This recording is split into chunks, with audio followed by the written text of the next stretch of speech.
Welcome to Bedtime Horror, your portal to scary stories.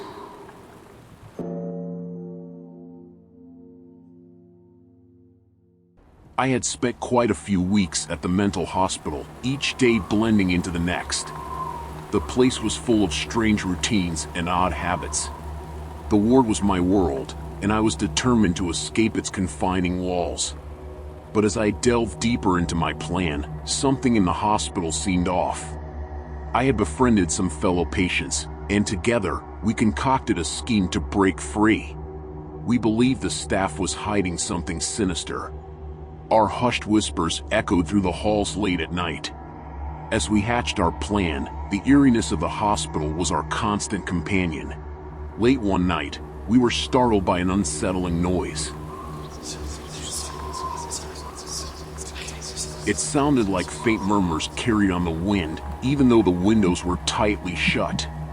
My heart raced, and my fellow conspirators looked at me with wide-eyed alarm. We ventured out into the corridor to investigate, barely daring to breathe. The whispers led us down a maze of dark, unlit hallways. It felt as if we were descending into the depths of a nightmare. Every creak of the floorboards beneath our hesitant footsteps sent shivers down our spines. The whispers grew louder and more insistent, and their source remained elusive. My paranoia gnawed at my sanity. As we turned a corner, we stumbled upon a locked door. The whispers were unmistakably coming from behind it. We exchanged nervous glances, then decided to push the door open slowly. What we found beyond that door would send our plan spiraling into chaos and uncertainty. Beyond the door was a dimly lit room. The walls were adorned with faded, peeling wallpaper that gave the impression of once vibrant patterns. A single, flickering light bulb hung from the ceiling, casting long, eerie shadows that danced along the walls. In the center of the room was a group of patients huddled together, their eyes glazed, and their expressions vacant. They muttered phrases that made no sense, as if they were reciting some cryptic chant. Their voices were hollow, devoid of emotion. As we stared in disbelief, a figure emerged from the shadows.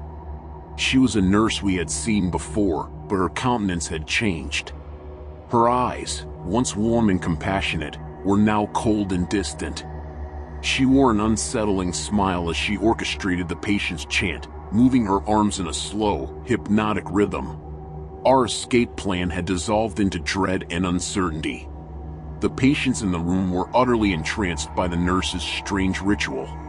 It was as if their personalities had been drained, replaced by mere vessels for this sinister ceremony. We exchanged frantic whispers, deciding that we needed to alert the authorities, as our lives and sanity were in danger. We tiptoed back to the main ward and informed the head nurse about the chilling encounter. Her reaction, however, was unexpected. She simply told us not to worry, explaining that some patients underwent an unconventional form of therapy. Doubt and paranoia gnawed at us, making it challenging to decide on our next steps. Could we trust the head nurse's explanation, or were we indeed prisoners in a twisted, malevolent facility? The answer remained unclear. That night, as I lay in my narrow bed, the mysterious ritual echoed in my mind. What was happening behind those locked doors, and who was the nurse controlling the patients with her eerie movements and chants? The question lingered like an insidious whisper, making me question the reality of the world I inhabited.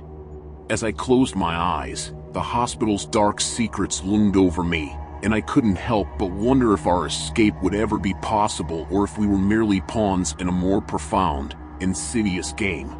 Each day in the mental hospital felt like an eternity, our determination to escape growing stronger despite the oppressive atmosphere. The sinister nurse continued her eerie rituals, and our suspicions deepened as we discovered that more and more patients had fallen under her thrall. In hushed conversations at night, my fellow inmates and I devised a plan to gather evidence of the nurse's actions. We had to expose the truth, even if it meant putting our own safety at risk. We began documenting the patients' bizarre behaviors, capturing their vacant expressions and monotonous chants on a hidden camera. One evening, we managed to acquire a set of keys from a distracted orderly. Our small group carefully unlocked one of the doors leading to the forbidden room. The sight that met us inside was a nightmare made real. Patients, their minds seemingly shattered, repeated cryptic phrases, oblivious to our presence. We recorded every detail, from the nurse's disturbing gestures to the patient's vacant stares. The evidence was damning, but the risks were high. We realized that we needed to gather irrefutable proof and expose this sinister influence to the outside world. The breakthrough came when we discovered an old journal tucked away in a dusty cabinet. It belonged to a former staff member who had been stationed at the hospital years ago.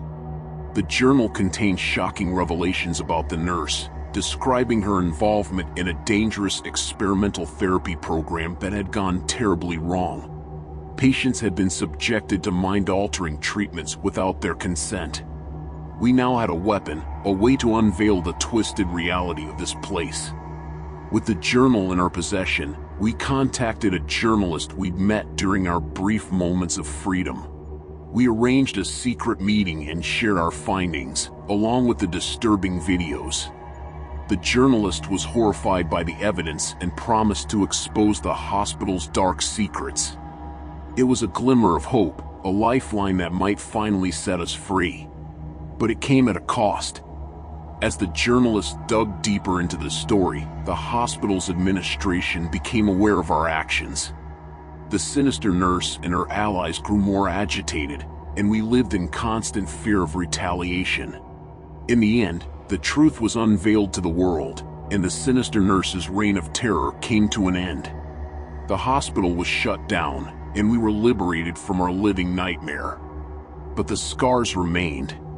The experiences we endured haunted us, and the question of how such malevolence had taken root in a place meant for healing lingered. We were free, yet forever marked by the insidious influence that had attempted to break our spirits.